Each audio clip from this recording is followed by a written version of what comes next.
പരിക്കേറ്റവരെ അമിത്ഷാ സന്ദർശിക്കുന്നതായിരിക്കും.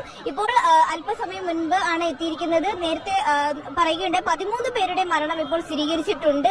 ഈ സ്ഫോടനവുമായി ബന്ധപ്പെട്ട് നിരവധി പേരാണ് ഇപ്പോൾ LNJP ആശുപത്രിയിൽ പരിക്കേറ്റ് ചികിത്സയിൽ കഴിയുന്നത്. നിലവിലെ കണക്കുകൾ പ്രകാരം ഏകദേശം 24-ലധികം പേർ LNJP ആശുപത്രിയിൽ തന്നെ ചികിത്സ വിവരങ്ങൾ ആയിരിക്കും. അതോടൊപ്പം തന്നെ നേരത്തെ ദില്ലി പോലീസ് കമ്മീഷണർ അടക്കം ഇവിടെ എത്തിയിരുന്നു. അതുപോലെ മറ്റു ഉന്നത പോലീസ് ഉദ്യോഗസ്ഥരും നേരത്തെ LNJP ആശുപത്രിയിൽ എത്തിയിരുന്നു. ഈ ആശുപത്രിയിൽ വെച്ച് അമിത്ഷാ ഇവരുമായിട്ടെല്ലാം നേരിട്ട് കൂടിക്കാഴ്ച നടത്തുന്നതായിരിക്കും. ഈ പരിക്കേറ്റവരുടെ ചികിത്സയെ സംബന്ധിച്ചും അതുപോലെ മറ്റു കാര്യങ്ങളെ സംബന്ധിച്ചുമെല്ലാമുള്ള കൃത്യമായ വിവരങ്ങൾ അല്ലെങ്കിൽ വേണ്ടുന്ന നിർദ്ദേശങ്ങളെല്ലാം തന്നെ അമിത്ഷാ നൽകുന്നതായിരിക്കും. മാത്രമല്ല നേരത്തെ നിരവധി മൃതദേഹങ്ങളാണ് ഇവിടെ എത്തിച്ചിരിക്കുന്നത്.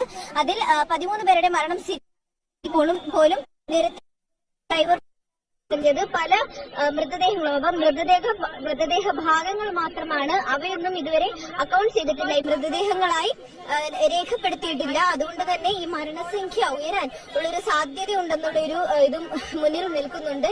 ഈ പരിക്കേറ്റവരെ സന്ദർശിക്കുന്നതിന് വേണ്ടിയിട്ടാണ് ഇപ്പോൾ അമിത്ഷാ എത്തിയിരിക്കുന്നത്. അമിത്ഷായുടെ സന്ദർശനത്തിന് മുന്നോടിയായി ഇവിടെ വലിയ സുരക്ഷാ സന്നാഹങ്ങളൊക്കെ തന്നെ ഒരുക്കിയിരുന്നു. കൂടുതൽ പോലീസുകാരെ ഇപ്പോൾ ആശുപത്രിക്ക് മുന്നിൽ വിന്യസിച്ചിരിക്കുകയാണ്. അതുപോലെ തന്നെ കൂടുതൽ ബാരിക്കേഡുകൾ വെച്ച് ആൾക്കാരെ എല്ലാം ഈ പ്രദേശത്ത് നിന്ന് മാറ്റി ഇവിടെ വാഹന ഗതാഗതവും ഇപ്പോൾ നിയന്ത്രിച്ചിരിക്കുകയാണ്.